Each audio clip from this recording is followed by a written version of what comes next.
நாளைக்கான வீடியோ தாங்க வந்திருக்கு. வீடியோ வந்து சூப்பராக இருந்துச்சு அப்படின்னு தாங்க சொல்லணும். அதாவது நம்ம தமிழ் இருக்காங்கல்ல, அவங்க வந்து நம்ம விசா இன்டர்வியூக்காக போயிருக்காங்க அப்படின்னு தாங்க சொல்லணும். இந்த பக்கம் பார்த்தா குழந்தைங்கள்லாம் வீட்டுக்கு தெரியாமல் வந்து நம்ம இந்து இருக்காங்கல்ல, அவங்களோட சமாதியை பார்க்க போயிருக்காங்க அப்படின்னு தாங்க சொல்லணும். அதெல்லாம் பார்க்குறப்ப நம்ம சேனலை மட்டும் மறக்காமல் லைக் அண்ட் சப்ஸ்கிரைப் மட்டும் பண்ணிடுங்க. ஃபஸ்ட்டு எடுத்தோடனே நம்ம தமிழ் இருக்காங்கல்ல, அவங்க வந்து ரூமுக்குள்ளே போய் எல்லாத்தையுமே இன்டர்வியூக்காக எடுத்து வச்சுக்கிட்டு இருக்கிற மாதிரி காட்டிகிட்டு இருக்காங்க.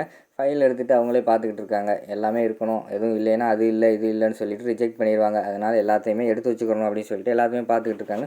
வெளியில் வேறு நின்று யாராவது வீட்டிலேருந்து வருவாங்களா, நம்ம சொல்லிட்டு போகலாமா அப்படின்னு சொல்லிட்டு பார்த்துக்கிட்டே இருக்காங்க. வெளியில் யாருமே வரல. என்ன இன்னைக்கு காலையில் எழுந்திரிச்சு யாருமே வரல, வெளியிலும் வரல, குழந்தைகளும் வரல, என்னாச்சு அப்படின்னு சொல்லிட்டு யோசிச்சுக்கிட்டே இருக்காங்க. பேசாமல் நம்ம போயிட்டு வந்துட்டு நம்ம சொல்லிக்கிடுவோம் அப்படின்னு சொல்லிட்டு அவங்க ஒரு முடிவு எடுத்துகிட்டு, ஐயோ ஃபோனை வேறு மறந்து சார்ஜ் போட்டேன், மறந்து வச்சுட்டு வந்துட்டேனே அப்படின்னு சொல்லிட்டு ஃபோனை போய் எடுத்துகிட்டு வராங்க. எடுத்துகிட்டு வெளியில் வராங்க. அந்த நேரத்தில் வந்து எழிலோட அம்மா வந்து வெளியில் வராங்க. அப்போ வந்து சொல்கிறாங்க, அம்மா நான் வந்து இன்டர்வியூக்கு போகிறேம்மா விசாக்கு அப்படிங்கிற மாதிரி சொல்கிறாங்க. சரிம்மா போய் நிதானமாக பார்த்து போயிட்டு வாம்மா அப்படிங்கிற மாதிரி சொல்கிறாங்க. சரின்னு சொல்லிவிட்டு, என்னம்மா இன்றைக்கி வந்து நான் யார்கிட்டயே சொல்லிட்டு போகலான்னு பார்த்தேன், ஆனால் எலிசாலும் விட்டு வெளியே வர ரூமை விட்டு வெளியில் வரல, குழந்தைகளும் ரூமை விட்டு வெளியே வரல, யாருமே வரலம்மா, ஏம்மா அப்படிங்கிற மாதிரி வந்து தமிழ் கேட்குறாங்க. அதுக்கு வந்து நம்ம எழிலோட அம்மா வந்து சொல்கிறாங்க, இன்றைக்கி வந்து இந்துவோட வந்து நினைவு நாள்மா, அதனால தான் யாரும் வரல, எல்லாருமே சோகத்தில் இருக்காங்கம்மா. இந்து வந்து இந்த வீட்டை வந்து ஒரு உலகம் மாதிரி நினச்சிக்கிட்டு இருந்தா, அவள் இந்த வீட்டில் வந்து பயங்கரமான ஒரு சந்தோஷமான ஒரு கோட்டையை கட்டி வச்சுருந்தா, அந்த கோட்டையெல்லாம் உடச்சிட்டு அவளே போயிட்டா. அதனால தான் இந்த வீட்டில் அவள் போனதுலேருந்து அவளோட சந்தோஷம் திரும்பி வரவே இல்லை இந்த வீட்டுக்கு. எல்லாருமே ரொம்ப கஷ்டப்பட்டுக்கிட்டு இருக்கோம். எனக்கும் கூட ரொம்ப கஷ்டமாக இருக்குது. நானே வந்து என்னோடய மகனுக்கு ஒரு பொண்ணை பார்த்து கல்யாணம் பண்ணி கொடுத்துருந்தேன்னா இப்படி ஒரு பொண்ணு வந்து அமைஞ்சிருக்காது. அப்படி இருந்தாம்மா இந்து, அவளை நினச்சி ரொம்ப ஃபீலிங்ஸாக இருக்குது. இன்றைக்கி அவளுக்காக நானும் என்னால் முடிஞ்ச அளவுக்கு வந்து நான் சாப்பிடாமல் இருக்க போகிறேன் அப்படிங்கிற மாதிரி வந்து அவங்க சொல்லிகிட்டு இருக்கிற மாதிரி காட்டிகிட்டு இருக்காங்க. சரின்னு சொல்லிவிட்டு, அம்மா ரொம்ப சாரிம்மா, என்னால் வந்து இங்கே இருக்க முடியல, இந்த இதில் நானும் கலந்துக்கணும்னு ஆசைப்பட்டேன், ஆனால் என்னால் முடியலை, அதனால் வந்து என்னை மன்னிச்சிக்கோங்கம்மா, நான் இன்டர்வியூ கண்டிப்பாக அட்டன் பண்ணி தான் ஆகணும் அப்படிங்கிற மாதிரி தமிழ் சொல்கிறாங்க. எனக்கு புரியுதுமா, அதனால் ஒன்றும் இல்லை அப்படிங்கிற மாதிரி எழிலோட அம்மா சொல்லிடுறாங்க.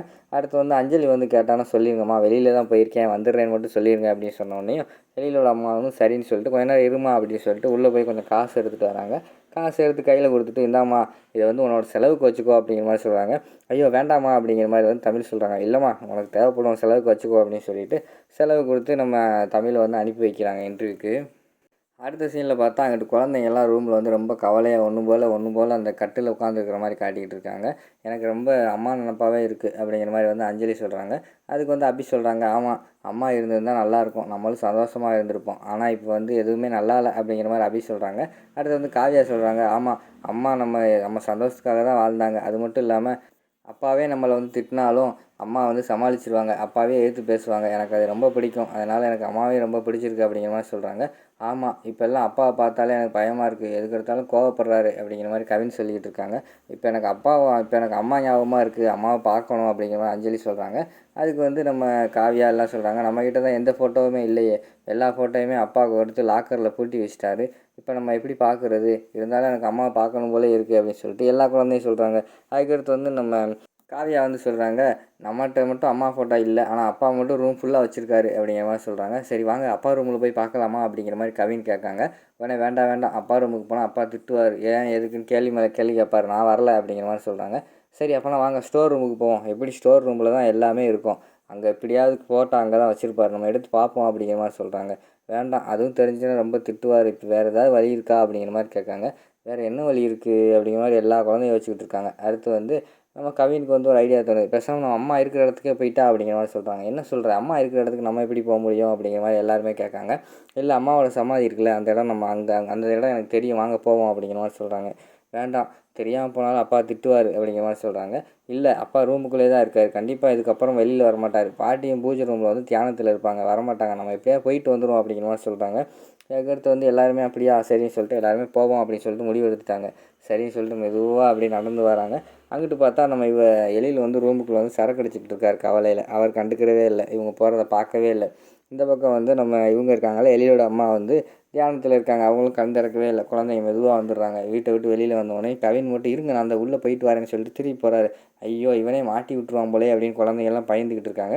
அவர் உள்ளே போய் ஒரு 4 ரோஸ் எடுத்துகிட்டு வராரு. இந்தாங்க ரோஸு, அம்மாவுக்கு ரொம்ப பிடிக்கும், அம்மா சமாதியில் வைப்போம் சொல்லிட்டு ரோஸெல்லாம் எடுத்துகிட்டு வராங்க. எடுத்துகிட்டு ஒரு வழியாக அம்மா இருக்கிற சமாதிக்கு போயிடுறாங்க எல்லா குழந்தைகளும். போன உடனே அவனுக்குள்ளே அந்த கோட்ரு பாட்டில் ரொம்ப தூசி அது இதுமா கிடக்கு. அதை பார்த்த உடனே குழந்தைகளுக்கு ஒரு மாதிரி ஆயிடுச்சு, என்ன அம்மா இருக்கிற இடத்துல இப்படி இருக்கே, அதை வந்து நம்ம சுத்தம் பண்ணணும் அப்படின்னு சொல்லிட்டு அப்படி வந்து சொல்கிறாங்க. கவின் நீ போய் எங்கேயாவது ஏதாவது விளக்குமாறு மாதிரி இருந்தால் எடுத்துகிட்டு வா அப்படின்னு சொல்லிட்டு காவியாவும் அதுக்கடுத்து அபியும் போய் வந்து அந்த குவாட்டர் பாட்டில் எல்லாம் எடுக்காங்க. நானும் க்ளீன் பண்ண வரேன் அப்படிங்கிற மாதிரி அஞ்சலி ஒரு பக்கம் சொல்கிறாங்க. அதெல்லாம் வேண்டாம், நீ சின்ன பிள்ளை, உனக்கு கையில் காலில் ஏதாவது பீங்கான் கிழிச்சிருவோம் பிறகு அப்பாவுக்கு தெரிஞ்சு அப்பா திட்டுவார், அதனால் நீ இங்கேயே இரு அப்படின்னு சொல்லி அவள்கிட்ட வந்து ரோஸை கொடுத்துட்டு எல்லா குழந்தையும் வேலை பார்க்காங்க. எல்லாத்தையுமே க்ளீன் பண்ணிவிட்டு அவங்க அம்மா கிட்ட அழுகுறாங்க எல்லாருமே வந்து. என்னம்மா நீங்கள் என்னை விட்டு போயிட்டீங்க, இனிமேல் உங்கள் கூட உங்களை நான் எப்போ பார்க்குறது, இப்போ உங்கள் ஞாபகமாகவே இருக்குது, நீங்கள் எப்போம்மா வருவீங்க அப்படிங்கிற மாதிரி எல்லாருமே அழுதுகிட்டே இருக்கிற மாதிரி காட்டுறாங்க. நீங்கள் இருந்தப்போ தாம்மா சந்தோஷமாக இருந்தோம், அப்பா எங்களை அப்போ திட்டினாலும் நீங்கள் எங்களுக்காக இருப்பீங்க, இப்போ தமிழ் எங்களுக்காக இருக்காங்க, இருந்தாலும் அப்பா வந்து தமிழே ரொம்ப திட்டுறாங்க, தமிழாக எதிர்த்து பேச முடியல, நீங்கள் நல்லா எதிர்த்து பேசுவீங்க, அப்பா கிட்ட எதுனாலும் என்கிட்ட கேட்பீங்க அப்படிங்கிற மாதிரிலாம் சொல்லிக்கிட்டு இருக்கிற மாதிரி காட்டுறாங்க. அதோட பார்த்தீங்கன்னா இந்த எபிசோடை வந்து முடிச்சிடுறாங்க.